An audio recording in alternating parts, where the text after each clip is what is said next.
ஹரே கிருஷ்ணா. நம்ம இங்க வந்திருக்கிற எல்லா பக்தர்களுக்கும் இனிமையான மாலை வணக்கம். இந்த தாமோதர சத்சங்க நிகழ்ச்சியில வந்து கலந்துட்டு இருக்கிற எல்லா பக்தர்களுடைய ஆன்மீக முன்னேற்றத்துக்காக பிரார்த்தனை செய்யறேன். ஹரே கிருஷ்ணா ஹரே கிருஷ்ணா கிருஷ்ண கிருஷ்ணா ஹரே ஹரே ஹரே ராம ராம ராம ஹரே ஹரே. கமலா மாதாஜி இல்லையா? கமலா மாதாஜி வந்து நமக்கு அழகா இங்க ப்ரோக்ராம் ஏற்பாடு செஞ்சிருக்காங்க. தாமோதர ஆர்த்தி ப்ரோக்ராம். அவங்க குடும்பத்தாருக்கும் அவங்க ஆயுள் ஆரோக்கியத்துக்காக பிரார்த்தனை பண்ணுவோம். ஹரே கிருஷ்ணா கிருஷ்ண கிருஷ்ணா ஹரே ஹரே ஹரே ராம ராம ராம ஹரே ஹரே. இந்த தாமோதர மாதம் வந்து பகவான் ஸ்ரீ கிருஷ்ணருடைய அற்புதமான லீலைகள் நடந்தது. குறிப்பா இந்த தாமோதர மாதம் ஸ்ரீமதி ராதாராணிக்கு மிகவும் பிரியமானது. தாமம்னா கயிறு, உதிரம்னா வயிறு. அந்த யசோதா வந்து கிருஷ்ணரை உரல்ல கட்டி வச்சது. தீபாவளி பண்டிகை அன்னைக்கு யசோதா அம்மா வந்து கிருஷ்ணரை உரல்ல கட்டி வச்சாங்க.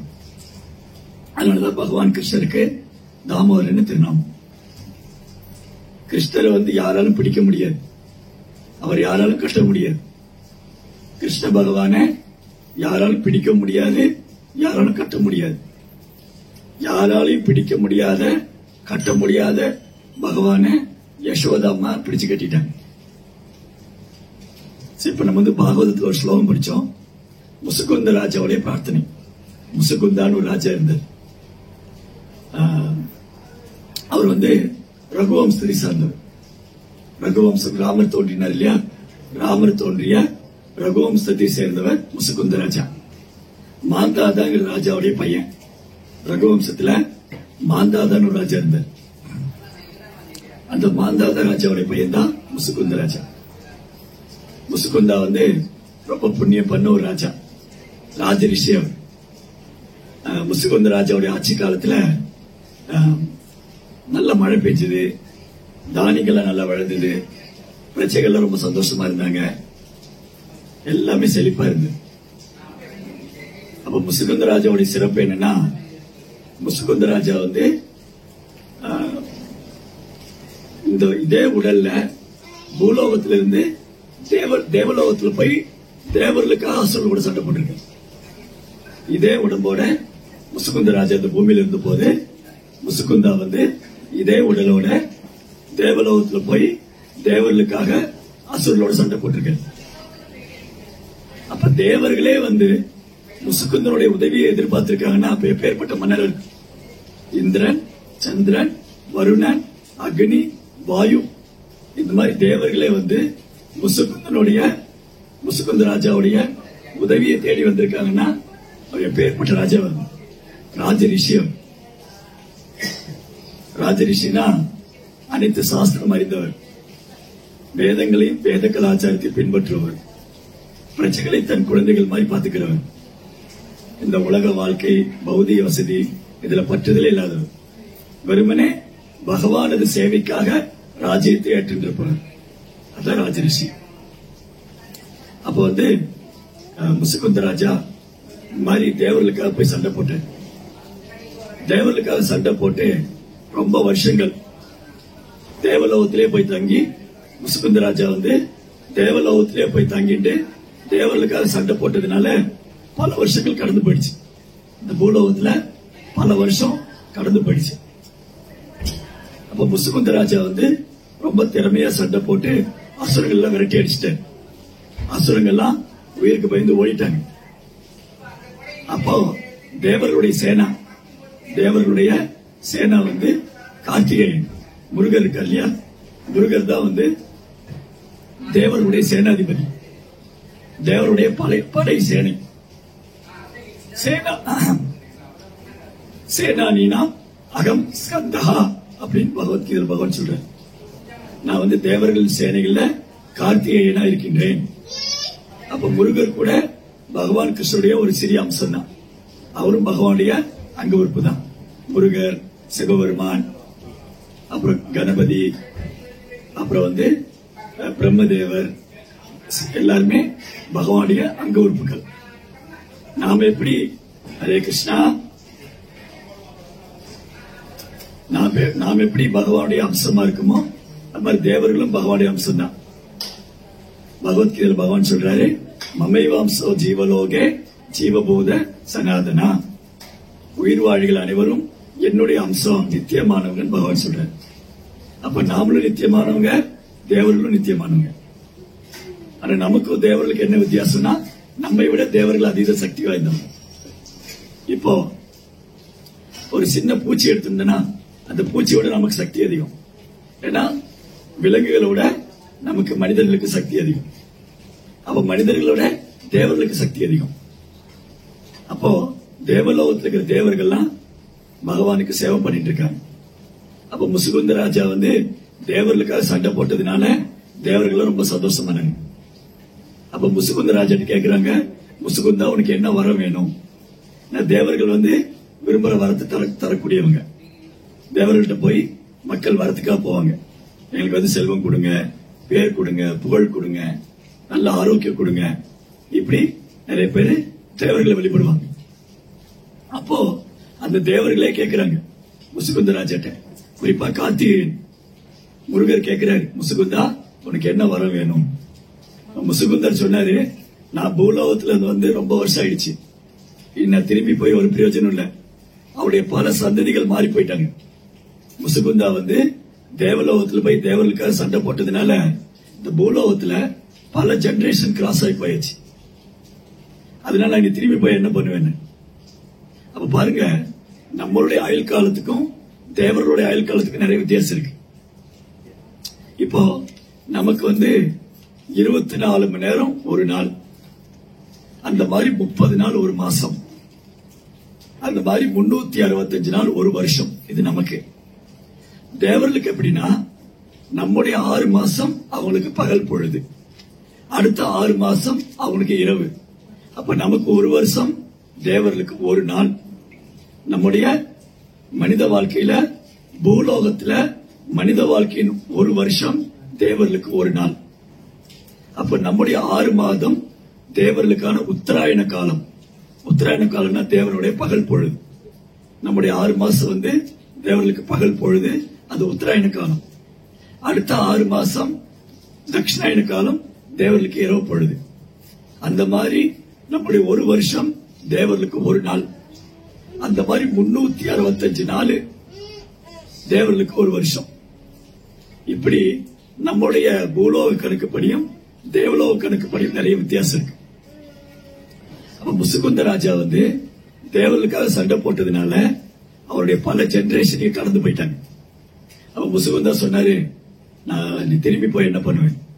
நான் இனி பூலோகத்துல போய் எனக்கு ஆக வேண்டியது ஒண்ணும் இல்ல, பல தலைமுறைகள் கடந்து போயிட்டாங்க, எனக்கு முக்தி கொடுத்துருங்க. ஓ கார்த்திகேயா, முருகா, எனக்கு முக்தி கொடுத்துருங்க. அப்ப முருகர் சொன்னாரு, நீங்க என்ன வர வேணாலும் கேளுங்க, நான் தரேன். செல்வம், பெயர், புகழ், பதவி இதெல்லாம் கொடுத்துருவேன். ஆனா முக்தியை நாங்க கொடுக்க முடியாது. நானோ என் தந்தை சிவபெருமானோ பிரம்மதேவரோ யாருமே முக்தி கொடுக்க முடியாது. முக்திங்கிறது முகுந்தன் மட்டும்தான் கொடுக்க முடியும். முக்தி அளிப்பவர் முகுந்தன், கிருஷ்ணர் மட்டும்தான் முக்தி தர முடியும். அதனாலதான் சிவபெருமான் பத்ம புராணத்தில் சொல்றாரு, முக்தி பிரதானம் சர்வேஷாம் விஷ்ணு ஏவ நசம்சயக. முக்தியை விஷ்ணு தவிர வேற யாராலும் கொடுக்க முடியாது. அப்ப முசுகுந்த ராஜா சொன்னாரு, சரி எனக்கு முக்தி தான் வேணும், நான் இப்ப விரும்புறது முக்தி. முக்தி அப்படின்னு சொன்னா மீண்டும் பிறவா நிலை, பிறப்பு, இறப்பு, முதுமை, நோயிலிருந்து விடுபடுவது, அல்லது இறைவனுடைய உலகத்தை அடைவது, பகவான்கிட்ட திரும்ப போகணும். அதான் முக்தி. முக்தி ஹித்வா அன்னதா ரூபேன ஸ்வரூபேன பவஸ்திதி. பாகவதன் சொல்லியிருக்கு, முக்தின்னு சொன்னா நம்முடைய ஜீவாத்மோடைய உண்மையான ஆதாரமான நிலையில போயிருக்கணும். ஜீவாத்மோடைய உண்மையான ஆதாரமான நிலை என்னது? ஜீவாத்மோடைய உண்மையான ஆதாரமான நிலை ஜீவேரே சொருபகோய் கிருஷ்ணேரே நித்யதாஸ். ஜீவாத்மோடைய உண்மையான ஆதாரமான நிலை கிருஷ்ணருக்கு சேவை பண்றது. அப்போ முக்தி கிருஷ்ணர் மட்டும்தான் கொடுக்க முடியும். அப்ப முசுகுந்தா சொன்னாரு, சரி பரவாயில்ல, நீங்க யாரும் எனக்கு முக்தி கொடுக்க முடியலன்னா நான் இப்ப ரொம்ப கலைச்சு போயிருக்கேன். தேவர்களுக்காக முசுகுந்தா அசுரர்களோடு சண்டை போட்டு ரொம்ப கலைச்சு போயிட்டேன். வருஷக்கணக்கா சண்டை போட்டிருக்கேன். வருஷக்கணக்கா தேவர்களுக்காக அசுரர்களோட முசுகுந்தா சண்டை போட்டதுனால ரொம்ப கலைச்சு போயிட்டேன். அப்ப சொன்னாரு, நான் நல்லா ஓய்வு எடுக்கணும், நல்லா ரெஸ்ட் பண்ணணும். என்னை யாராவது என் தூக்கத்தை கெடுத்தாங்கன்னா எனக்கு கோவம் வந்துடும். நான் கண்ணை திறந்து அவங்க எரிஞ்சு பஸ்மமாயிடணும். இந்த வரை எனக்கு கொடுங்க. முசுகுந்தா கார்த்திகை என்ன வர கேட்டாரு.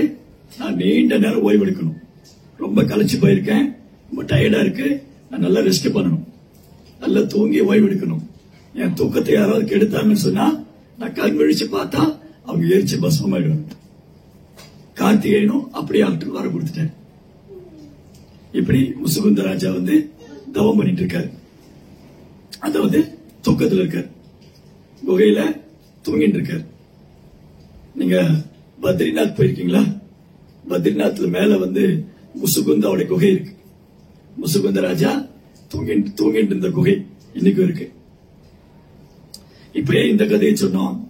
இந்த கதைக்கு கிருஷ்ணருக்கு என்ன சம்பந்தம் இருக்கு? சம்பந்தம் இருக்கு. ஏன்னா முதல்ல தாமோதர லீலை பத்தி பேசணும் இல்லையா?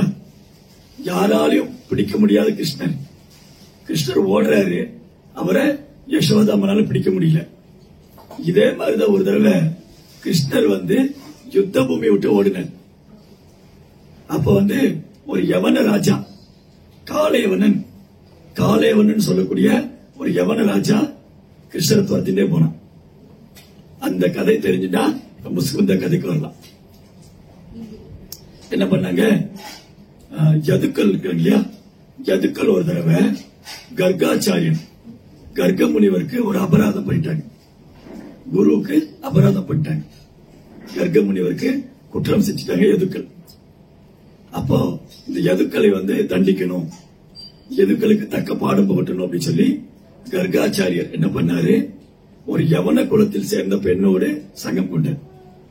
அந்த யவன குலத்துல பிறந்த கர்க முனிவருக்கும் யவன குலத்துல பிறந்த பொண்ணுக்கும் பிறந்த குழந்தைதான் யவனராஜன் காளையவனன். யவன அப்படின்னு சொன்னா ரொம்ப கீழலையான பிறப்பு. அவங்க பசு மாமிசம் சாப்பிடுறவங்க, ரொம்ப வஸ்ட், மனிதர்களே கடனை கீழானவங்க. கிராட குணாந்திர புலிந்த புலக்கசா ஆவேர சும்பா யவன கஷாதயா, இவங்கெல்லாம் சூதரனுக்கு கீழே. சூதரன் சொன்னா பிறப்பால் இல்ல, தொழிலாளியும் செயலாளியும். பிராமணன் சொன்னா பிறப்பால் மட்டும் இல்ல, பிறப்பால் இல்ல. பிராமணன் சொன்னா பகவானை வழிபடணும், பகவானை வழிபட கத்துக் கொடுக்கணும், சாஸ்திரங்களை கற்றுக் கொடுக்கணும், சாஸ்திரங்கள் படி நடக்கணும், அப்புறம் தானங்கள் கொடுக்கணும், யாராவது கொடுக்கிற தானங்களை ஏற்றுக்கொள்ளலாம். இந்த 6 விதமான தொழிலால ஒருத்தர் பிராமணர் அறியப்படுறார். பட்டன் பாடன் யஜன் யாஜன் தான பதிக்கிரகா. தானம் கொடுப்பது, தானம் ஏற்றுக்கொள்வது, சாஸ்திரம் கற்றுக் கொடுக்கிறது, சாஸ்திரம் கற்றுக்கொள்வது, தன்னிட்ட உள்ள பொருள் தானம் கொடுக்கிறது, பிறகு தானத்தை ஏற்றுக்கொள்வது. அப்புறம் வாய்மை, தூய்மை, தவம், கருணை, அமைதி, எளிமை, பொறுமை, சகிப்புத்தன்மை, இந்த குணங்களால் பிராமணர் அறியப்படுறாரு.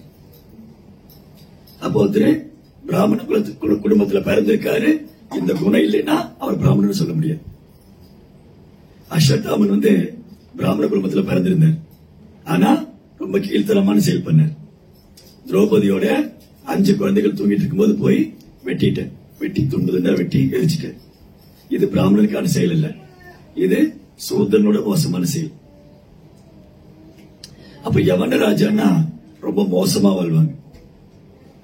பெண்களோட தகாத உறவு, சூதாட்டம், மதுபானம் அருந்துவது, அப்புறம் மாமிசங்கள் சாப்பிடுவது, பசு மாமிசம் சாப்பிடுவது, இவங்கெல்லாம் யவன ராஜா. அப்ப காளையவன் ஒரு யவன ராஜா. இந்த காளையவன் என்ன பண்ணா, ஊரெல்லாம் சுத்தி வரான் தனக்கு நிகரா சண்டை போடுறதுக்கு. கிட்டத்தட்ட ஒரு 60 லட்சம் சேனைகள் காளையவன், 60 லட்சம் யவன சேனைகளோட காளையவனன் இந்த பூமியெல்லாம் சுத்தி வரான். தனக்கு நிகரா சண்டை போடுறது யாரு? அப்போ ஒரு நாள் காளையவனன் நாரத முனிவர் சந்திச்சார். நாரதட்ட கேட்கிறாரு, நாரதா, எனக்கு நிகரா இந்த சண்டை போறதுக்கு பூமியில யாரும் கிடையாது. காளைவன் சொல்றாரு, எனக்கு நிகரா சண்டை போறதுக்கு பூமியில யாரு இருக்கா? அப்ப நாரதர் சொல்வாரு, காளைவனா வீணா கர்வம் கொள்ளாத, காளைவனா கர்வம் வேணாம், காளைவனா கர்வம் வேணாம், வீணா கர்வம் கொள்ளாத. யது வம்சத்துல தோன்றிருக்கார் பகவான் கிருஷ்ணன், முதலாள் இருக்கார். கிருஷ்ணர் சாட்சாத் பரமபுருஷோத்தமன் முழுமுதற் கடவுள் மகாவிஷ்ணு ஸ்ரீமன் நாராயணன். அந்த பகவான் கிருஷ்ணர் பூமியில இருக்காரு. கிருஷ்ணரும் பலராமரும், உனக்கு தைரியம் இருந்தா உன் திறமையை அவங்ககிட்ட போய் காமி அப்படின்னு சொன்னார். யாரு? நாரத முனிவர். ஏன்னா பகவான் பூமியில அவதரிச்சதே தேவையில்லாத பூமி பாரத்தை குறைக்கிறதுக்கு தான், பூமியோடைய பாரத்தை குறைப்பதற்கு தான். அப்ப காளைவனன் மாதிரி அசுர குணம் படைத்த அரக்கர்கள், காளைவனன் மாதிரி அசுர குணம் படைத்த அசுர அரக்கர்களை அரசர்களை தண்டிப்பதா பகவான் வேலை. பரித்ராணாய சாதுனா விநாயகாய சதுஸ்கிருதா தர்ம சம்ஸ்தாபனார்த்தாய சம்பவாமி யுகே யுகே. பக்தர்களை காத்து அசுரர்களை தண்டிப்பதற்காக பகவான் யுகந்தோறும் ஆதரிக்கிறார். அப்ப காளைவன் என்ன பண்ணா, 60 லட்சம் வீரர்களோட மதுராவை அட்டாக் பண்றான். மதுராபுரி, மதுரா இருக்கு இல்லையா? மதுரா வந்திருக்கீங்களா? டெல்லி பக்கத்துல இருக்கு. அங்க கிருஷ்ணர் பிறந்த ஜெயில் இருக்கு, யமுனா நதி இருக்கு. நீங்க எல்லாம் ஒரு தடவை வாங்க. பிரபு அழைச்சின்னு வர சொல்றேன். சீதா பிரபு எல்லாரும் விருந்தாவன் யாத்திரை போட்டு நல்லா கூட வந்து அழைச்சின்னு போகல. அப்போ ஒரு பக்கம் ஜராசந்தன்கிற அரசன், மகத நாட்டு மன்னன் ஜராசந்தன் 21 அக்ஷோகினியோட மதுராவை தாக்குறதுக்காக பெரும் படைகளோடு வரான். 21 அக்ஷோகினா, ஒரு அக்ஷோகினில ஆயிரக்கணக்கான லட்சக்கணக்கான குதிரைங்க, லட்சக்கணக்கான யானை படைகள், குதிரை படைகள், போர் வீரர்கள், ரத வீரர்கள் இருப்பாங்க ஒரு அக்ஷோகினி. அந்த மாதிரி கோடிக்கணக்கான வீரர்கள் சேர்ந்தது 21 அக்ஷோகினி. அந்த மாதிரி பெரும் படையை திரட்டிட்டு ஜராசந்தன் ஒரு பக்கம் மதுராவை தாக்க வர்ற, இன்னொரு பக்கம் காளைவனன் 60 லட்சம் வீரர்களோட யவன மன்னர்களோட மதுராவை தாக்க வர்ற. இப்ப கிருஷ்ணன் பலராமன் என்ன பண்ணாங்க, மதுராவாசிகளை அன்னைக்கு ராத்திரியோட ராத்திரியா துவாரைக்கு மாத்திட்டார். நைட்டோட நைட்டு எல்லா மதுரா மக்கள் தூங்கிட்டு இருந்தாங்க, மதுராவாசிகள்லாம் தூங்கிட்டு இருந்தாங்க. காலையில எந்திரிச்சு பார்த்தா அதோ பிரம்மாண்டமான ஒரு அரண்மனையில் இருக்காங்க. ஃபுல்லா கோல்டன் சிட்டி, ஃபுல்லா கோல்டு, ஐவரி, சில்வர், எமரால்டு, தங்கம், வைரம், வைடூரியத்தில் அலங்கரிக்கப்பட்ட அற்புதமான ஒரு பல்வேறு அரண்மனைகளை கொண்ட பிரம்மாண்டமான ஒரு நகரம். நாங்க எங்க எப்படி வந்தோம்? இந்த மதுராவாசிகள்லாம் கண்ணை முடிச்சு பாக்குறாங்க, நாங்க எந்த வழியா வந்தோம், எங்க எப்படி வந்தோம்? துவாரகா, ஹிந்தில துவாரகா அப்படின்னா வழி எங்க, நுழைவா, என்ட்ரன்ஸ் எங்க? துவாரகா है और Dwarka means entrance of spiritual world, வைகுண்டத்தோட என்ட்ரன்ஸ் துவாரகா. இப்படி கிருஷ்ணா என்ன பண்ணாரு, இந்த மதுரவாசிகள்லாம் துவாரகையில கொண்டு போய் வச்சுட்டு, அப்புறம் பகைமை கிருஷ்ணருக்கு ஜராசந்தனுக்கு தான். ஏன்னா கிருஷ்ணருக்கு ஜராசந்தனுக்கு கிருஷ்ணரை பழிவாங்கணும். ஜராசந்தனுக்கு கிருஷ்ணரை பழிவாங்கணும். ஏன் கிருஷ்ணரை பழிவாங்கணும்? ஜராசந்தனுடைய 2 பொண்ணுங்க, 2 பொண்ணையும் கம்சனுக்கு கல்யாணம் பண்ணி கொடுத்தாரு ஜராசந்தன். அந்த கம்சனை கிருஷ்ணர் கொண்டுட்டார். தன் மருமகனை கிருஷ்ணர் கொண்டதுனால, தன் மகள்கள் உதவியானதுனால அந்த கிருஷ்ணரை பழிவாங்கணும்னு சொல்லி 18 முறை ஜராசந்தன் மதுரா மேல போர் தொடுக்கிறார். 18 முறையும் கிருஷ்ணர் ஜராசந்தனை தோற்பிச்சு அனுப்புறார், தோத்து போய் ஓடிடுவார். இந்த முறை கிருஷ்ணா ஜராசந்தன் கூட சண்டை போட தயாரா இல்ல. அதே சமயம் காளைவன் கூட சண்டை போட தயாரா இல்ல. ஏன்னா காளைவன் ஒரு யவன ராஜா, பசு மாமிசம் தின்பவன். பசு மாமிசம் திங்கிறவன் கிருஷ்ணர் கையால கொல்லப்பட்டா மோட்சம் அடைவான். அதனால அவனுக்கு மோட்சம் கொடுக்க பகவான் விரும்பல. பகவான் கையால கொல்லப்படுறவங்கள மோட்சம் அடைவான். கிருஷ்ணர் ஒருத்தர்கிட்ட அன்பு பண்ணாலும் கருணைதான், கிருஷ்ணர் ஒருத்தரை தண்டிச்சாலும் கருணைதான். பக்தர்கிட்ட அன்பு பண்ணி கருணை காமிக்கிறாரு, அசுரர்களை தண்டிச்சு கருணை காமிக்கிறாரு. பக்தர்கள்ட்ட அன்பு பண்ணி கருணை காமிக்கிறாரு, அசுரர்களை தண்டிச்சு கருணை காமிக்கிறாரு. ரெண்டுமே கருணை தான். அப்ப என்ன ஆயிடுச்சு, இந்த காளைவனும் கூட கிருஷ்ணர் சண்டை போட தயாரா இல்ல. அந்த யுத்த பூமி விட்டு ஓடுற கிருஷ்ணன் வந்து ஓடுற. அவருக்கு வந்து குஜராத்ல ரணச்சோர் கிருஷ்ணன் பேர். ரன்சோர் கிருஷ்ணா யுத்த பூமி விட்டு ஓடியவன். கிருஷ்ணாவுக்கு வந்து குஜராத்ல ரன்சோர் கிருஷ்ணன் பேர். யுத்த பூமி விட்டு ஓடினார். இவன் காளைவனன் பின்னாடி துரத்திட்டே போறான். ஏய் கிருஷ்ணா, கோழையே, உனக்கு தைரியம் இல்ல, ஏன் யுத்தத்தில் புறமுதலை காட்டி ஓடுகிறாய் அப்படின்னு கிருஷ்ணாவை ரொம்ப கீழ்த்தனமா பேசான். கிருஷ்ணரை வந்து ரொம்ப கீழ்த்தனமா பேசிட்டு அவன் துரத்திட்டே போறான் காளைவன். கிருஷ்ணன் என்ன பண்றாரு, வேகமா ஓடுறாரு. காளைவனால கிருஷ்ணரை பிடிக்க முடியல. காளைவனால கிருஷ்ணரை பிடிக்க முடியல. ஆனா யசோதாமா என்ன பண்ணாங்க, கிருஷ்ணரை பிடிச்சிட்டாங்க. வித்தியாசம் தெரியுதப்பா. காளைவனை துரத்தின் போமா கிருஷ்ணர் ஓடினாரு, யசோதாமா துரத்தின் போமா கிருஷ்ணர் ஓடுறாரு. ஆனா காளைவனால கிருஷ்ணரை பிடிக்க முடியல, யசோதாமனால கிருஷ்ணரை பிடிக்க முடிஞ்சது. ஏன்? காளைவனன் கிருஷ்ணரை கொல்லணும்னு நினைச்சார். கிருஷ்ணன் எதிரி, அவர் கொல்லணும், பிடிக்க முடியல. ஆனா யசோதாமா அன்புனால கிருஷ்ணரை பிடிச்சிட்டார். காளைவன் ஓடுற. கிருஷ்ணன் என்ன பண்ணாரு, ஓடி ஓடி போய் அந்த முசுகுந்தராஜோட குகையில போய் மறைச்சிட்டேன். முசுகுந்தராஜாவுடைய குகையில போய் மறைச்சிட்டேன். காளைவனை துரத்திட்டு வந்தவன் குகைக்குள்ள வந்து பார்த்தா அங்க யாரோ படுத்து தூங்கிட்டு இருக்காங்க. கோபம் வந்தது காளைவனுக்கு.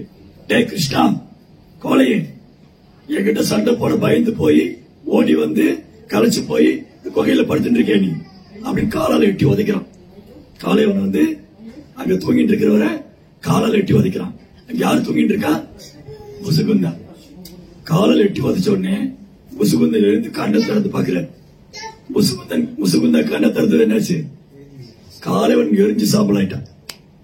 காளைவனை எரிஞ்சு சாம்பல் ஆயிட்டான்.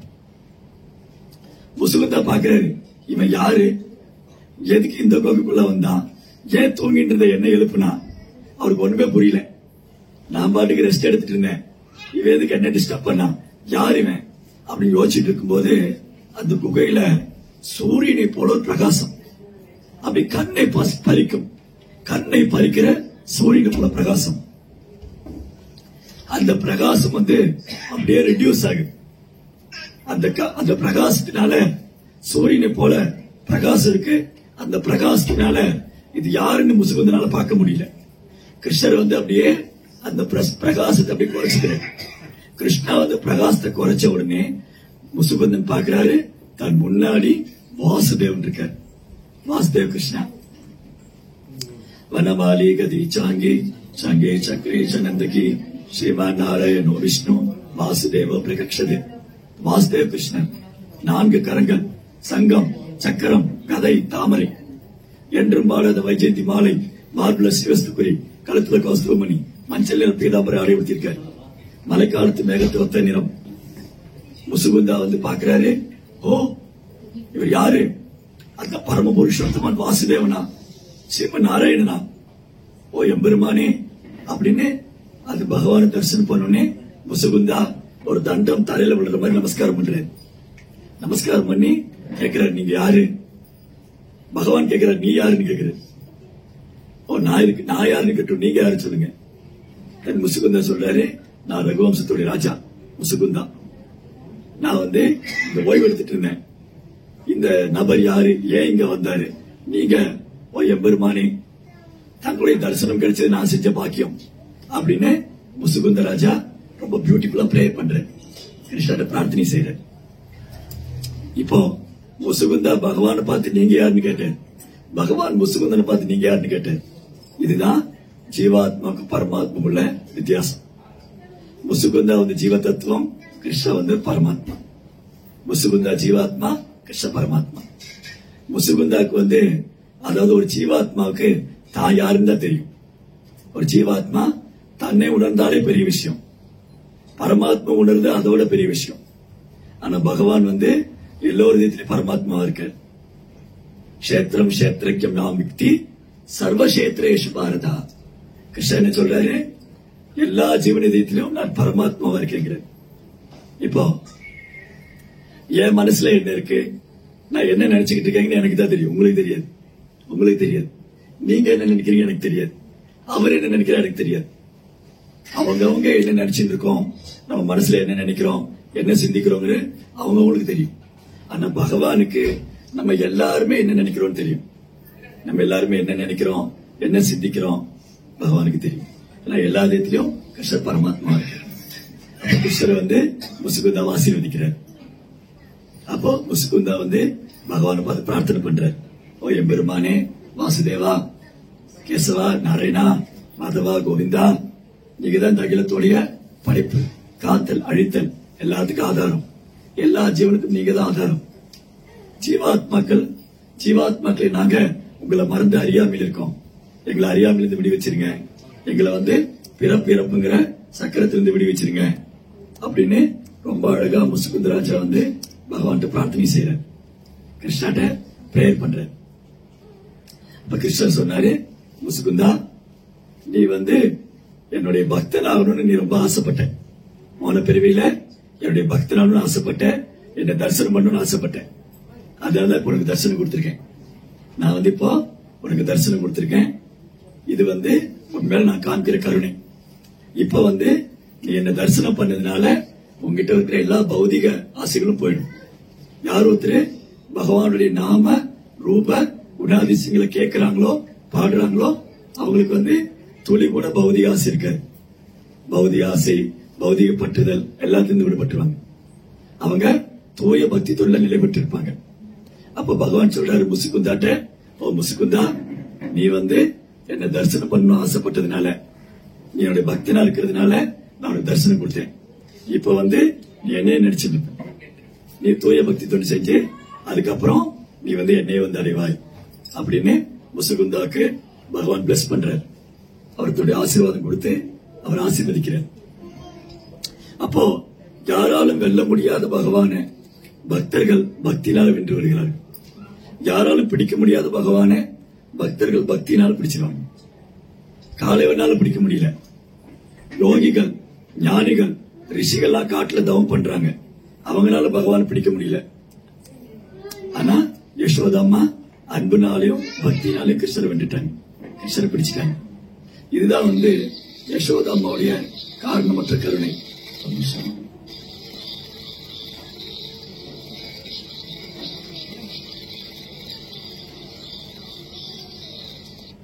இது யசோதாம்மாவுடைய கிருஷ்ணருடைய காரணமற்ற கருணை.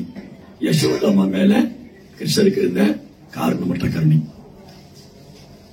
அதனால ரொம்ப அழகான லீலைகள், பகவான் கிருஷ்ணருடைய லீலைகள் ரொம்ப மதுரம், அமிர்தம். கிருஷ்ணருடைய பால்ய லீலைகள், அவர் விருந்தாவனத்தில் பல லீலைகள். கிருஷ்ணர் எப்பவுமே விருந்தாவனத்தில் நித்தியமா லீலை பண்ணிட்டு இருக்கார். அவர் ஒரு அடி விருந்தாவனத்துக்கு விலகிறது இல்லை. இப்ப நம்ம விருந்தாவனத்தை பேசிட்டு இருந்தோம். விருந்தாவனத்துல கோபர்களும் கோபிகளுக்கும் கிருஷ்ணருக்கு நித்தியமா சேவை பண்ணிட்டு இருக்காங்க எப்பவுமே. ஹரே கிருஷ்ணா.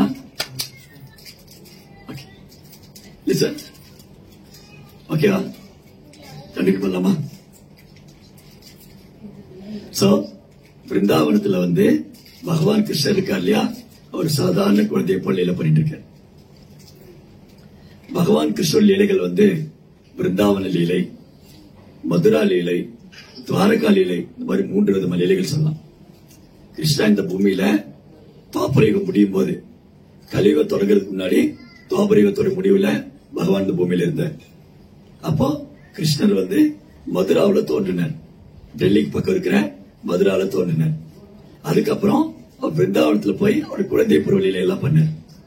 அப்ப இப்ப நான் கதையில சொன்ன மாதிரி கிருஷ்ணர் மதுராவாசிகளை காளைவனன், ஜராசந்தன் போன்ற அரக்க அசுரர்கள், அரசர்கள்ட்ட இருந்து காப்பாற்றுவதற்காக துவாரகை நிறுவனர். அந்த ஒரிஜினல் துவாரகை கடலுக்குள்ள போயிடுச்சு. இன்னைக்கு பார்க்கலாம், நீங்க யூடியூப்ல போனீங்கன்னா கடலுக்கு அடியில துவாரகா இருக்கு. சயின்டிஸ்ட் எல்லாம் நாசால இருந்து இந்த சேட்டலைட் மூலமா காமிக்கிறாங்க இந்த துவாரகா பேலஸ். இன்னைக்கு அந்த ஆக்சிஜன் வச்சுட்டா உள்ள போலாம், கடலுக்குள்ள போய் பார்க்கலாம். அந்த ஒரிஜினல் துவாரகா கடலுக்குள்ள போயிடுச்சு. கிருஷ்ணர் எஸ்டாப்ளிஷ் பண்ணார் இல்லையா, கிருஷ்ணா எஸ்டாப்ளிஷ் பண்ண ஒரிஜினல் துவாரகா கடலுக்குள்ள போயிடுச்சு. அப்புறம் கிருஷ்ணருடைய கொள்ளு பேரன் வச்சிருந்தாப்பா, அவர் விஸ்வகர்மா மூலமா இன்னொரு பியூட்டிஃபுல் துவாரகா கிரியேட் பண்ணார். அந்த துவாரகை இப்ப நம்ம பாக்குறது கடல் கரையில.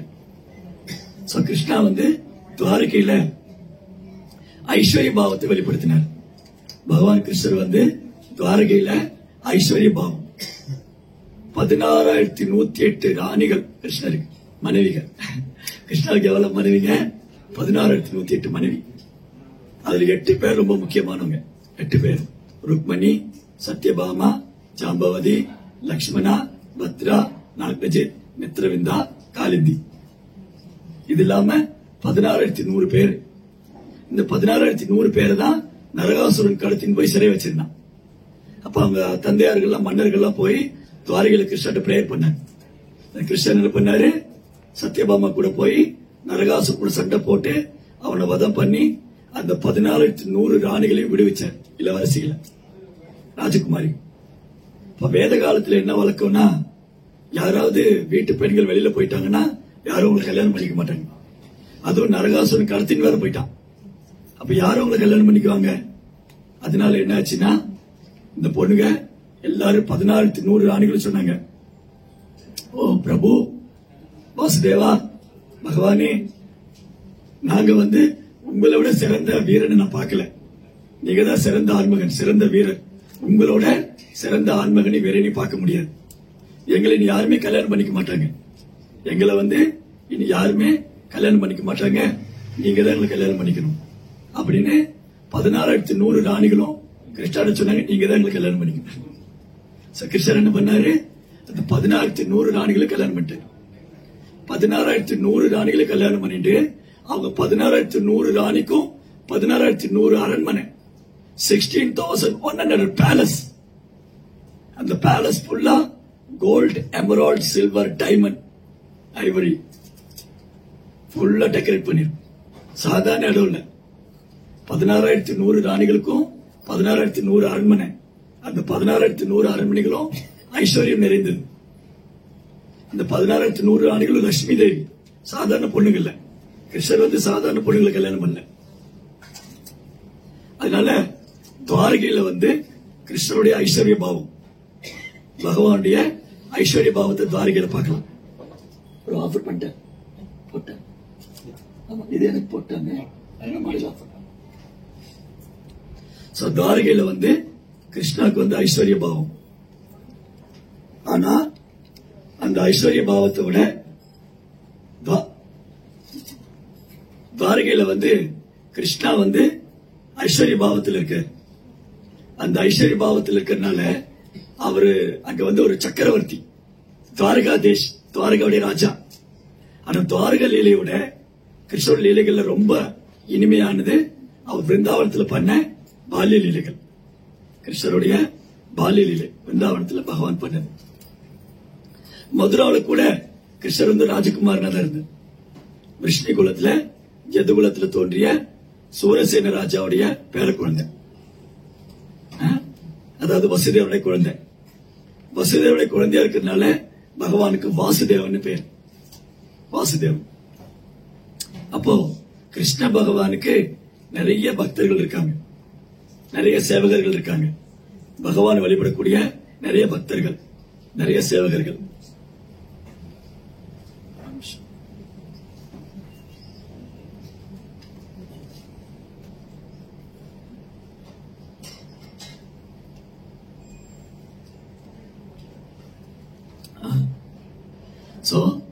துவாரகையில கிருஷ்ணர் ஐஸ்வர்ய பாவத்தில் இருக்காங்க. அப்ப அங்க இருக்கிற ராணிகள்லாம் கிருஷ்ணருடைய நித்தியமான மனைவிகள், லட்சுமி தேவி, ஐஸ்வர்ய பாவம்.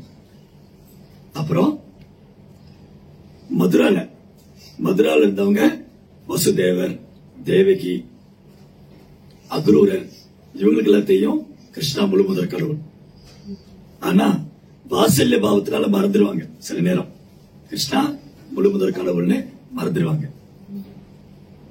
அதுக்கப்புறம் பிருந்தாவனத்தில் இருக்காங்க இல்லையா, நந்தகோபர், யசோதாம்மா, கோபர்கள், கோபிகள், அவங்களுக்கு கிருஷ்ணா முழு முதற் கடவுள்னு தெரியாது. அவங்களை பொறுத்த வரைக்கும் கிருஷ்ணா ஆயிரகுலத்தில் ஒரு சிறுவர், யசோதையுடைய குழந்தை, யசோதையுடைய குழந்தை, நந்தகோபுடைய குழந்தை.